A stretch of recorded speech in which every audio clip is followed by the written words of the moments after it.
बहनों भाइयों, बहुत स्वागत और अभिनंदन आपका द डिबेट में। मैं ब्रजेश मिश्रा हूं। एक और चुनाव उत्तर प्रदेश में अब होने जा रहा है। जो टल गया था दिसंबर में, वो चुनाव अब अप्रैल के महीने में होना लगभग तय है। नगर निकाय के चुनाव उत्तर प्रदेश में पिछड़ा वर्ग आयोग ने अपनी रिपोर्ट उत्तर प्रदेश की सरकार को सौंप दी और सरकार ने आज ही कैबिनेट बुलाकर उस प्रस्ताव को, आयोग के प्रपोजल्स को स्वीकार करके अग्रिम कार्रवाई के लिए बढ़ा दिया। इसका मतलब अब चुनाव अवश्यंभावी हैं और बहुत ही जल्द। आज हमारी परिचर्चा का मुख्य केंद्र बिंदु यही है। बहनों भाइयों, पिछड़ा वर्ग आयोग ने अपनी रिपोर्ट उत्तर प्रदेश के मुख्यमंत्री योगी आदित्यनाथ को कल देर शाम सौंप दी। रिपोर्ट मिलते ही उत्तर प्रदेश की सरकार ने आज कैबिनेट की आपात बैठक बुलाकर रिपोर्ट को मंजूरी दे दी। सामान्य तौर पर मंगलवार को कैबिनेट की बैठक होती है, लेकिन इस बार चूंकि आयोग ने कल रिपोर्ट सौंपी थी, लिहाजा उसके लिए एक आकस्मिक बैठक बुलाकर अप्रूवल दे दी गई और आज प्रस्ताव को स्वीकार कर लिया गया। दिसंबर के अंतिम सप्ताह में जब ये पूरा विवाद सामने आया था, पिछड़ा वर्ग के आरक्षण के मुद्दे को लेकर इलाहाबाद हाईकोर्ट की लखनऊ खंडपीठ ने सरकार के फैसले के खिलाफ आदेश दिया था। सरकार सुप्रीम कोर्ट गई, लेकिन तब तक आयोग के गठन की अधिसूचना जारी हो चुकी थी।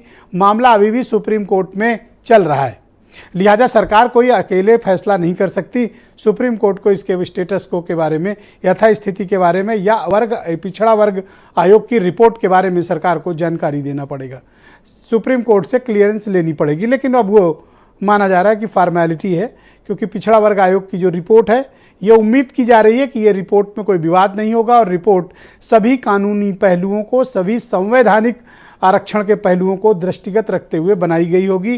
क्यों ऐसी उम्मीद की जा रही है? क्योंकि ये हाईकोर्ट के एक रिटायर्ड जस्टिस की अध्यक्षता में आयोग गठित किया गया था।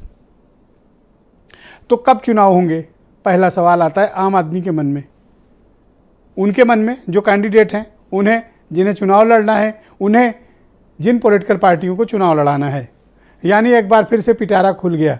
दिसंबर में जो लोग अपनी दुकान समेट कर घरों पर बैठ गए थे कि अब चुनाव अभी नहीं होगा, उन प्रत्याशियों को अब निकलने का वक्त आ गया है।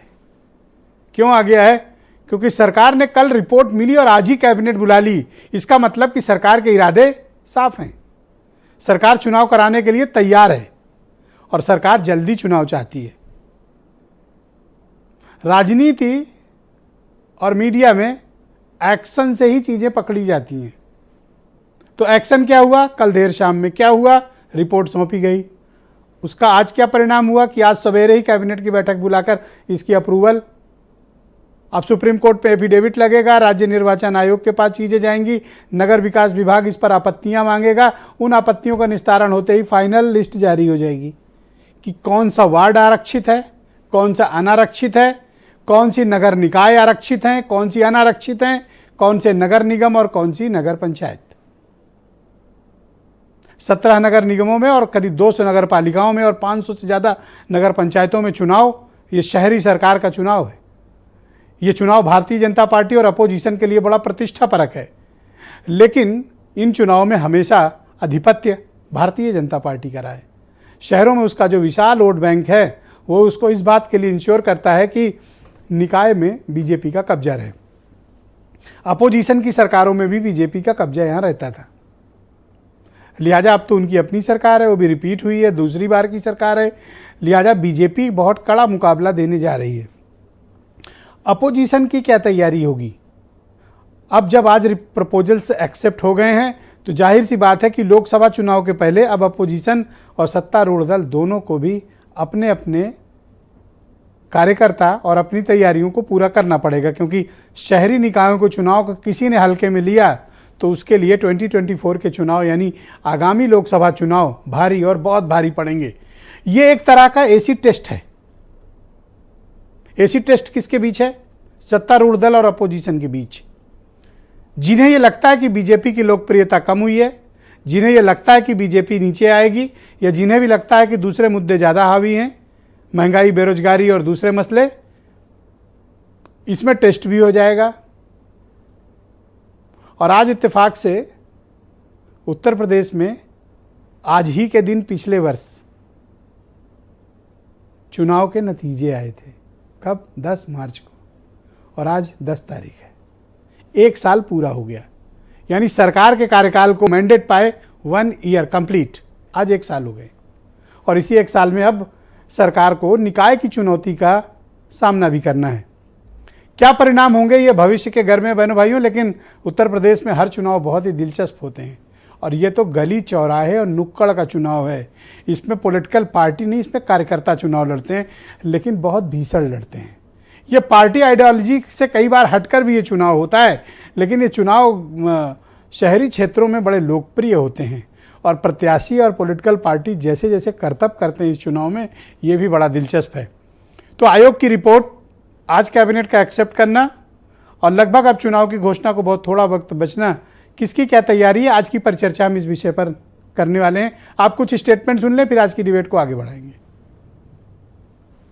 मंत्रिपरिषद ने इस बात के लिए आयोग की प्रशंसा की है कि उस आयोग ने कल माननीय मुख्यमंत्री जी को अपनी रिपोर्ट सौंपी है, लेकिन साथ ही माननीय सुप्रीम कोर्ट में आज भी ये मैटर सब जुडिस है।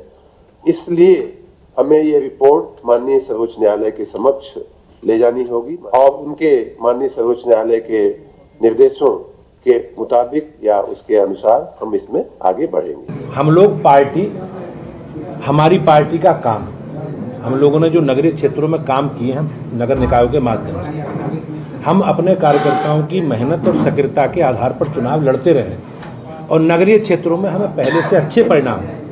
हम पूरी तैयारी के साथ अपने कार्यकर्ताओं की मेहनत और उनका संपर्क और जो हमारी सरकारों के काम है उनके आधार पर नगरीय क्षेत्रों के चुनाव में जाएंगे।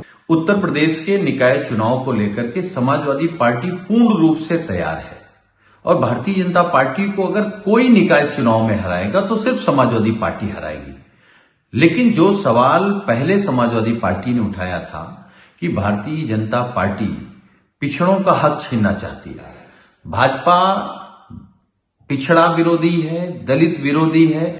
जब कोर्ट की फटकार के बाद अंततः चुनाव हो रहे हैं तो कहीं न कहीं उत्तर प्रदेश में जो संदेश है वो भारतीय जनता पार्टी को हराने का है। जवाब होगा निकाय चुनाव में महंगाई के खिलाफ, भ्रष्टाचार के खिलाफ, ट्रांसफर घोटाले के खिलाफ, बेरोजगारी के खिलाफ। उत्तर प्रदेश की आवाम भारतीय जनता पार्टी को हटाने का काम करेगी। इलाहाबाद हाईकोर्ट की लखनऊ खंडपीठ के आदेश पर गठित हुए पिछड़ा वर्ग आयोग ने 22 दिन पहले ही अपनी रिपोर्ट उत्तर प्रदेश की सरकार और चीफ मिनिस्टर को सौंप दी है, लेकिन मसला सुप्रीम कोर्ट में लंबित है, लिहाजा सुप्रीम कोर्ट को विश्वास में लेकर वहां क्लियरेंस लेनी पड़ेगी। अब ये सरकार की जिम्मेदारी है कि वो यथाशीघ्र सुप्रीम कोर्ट से इस बारे में डायरेक्शंस प्राप्त करे, लेकिन चुनाव लड़ने को अब सब आतुर दिखाई दे रहे हैं। आलोक अवस्थी, भारतीय जनता पार्टी के प्रवक्ता।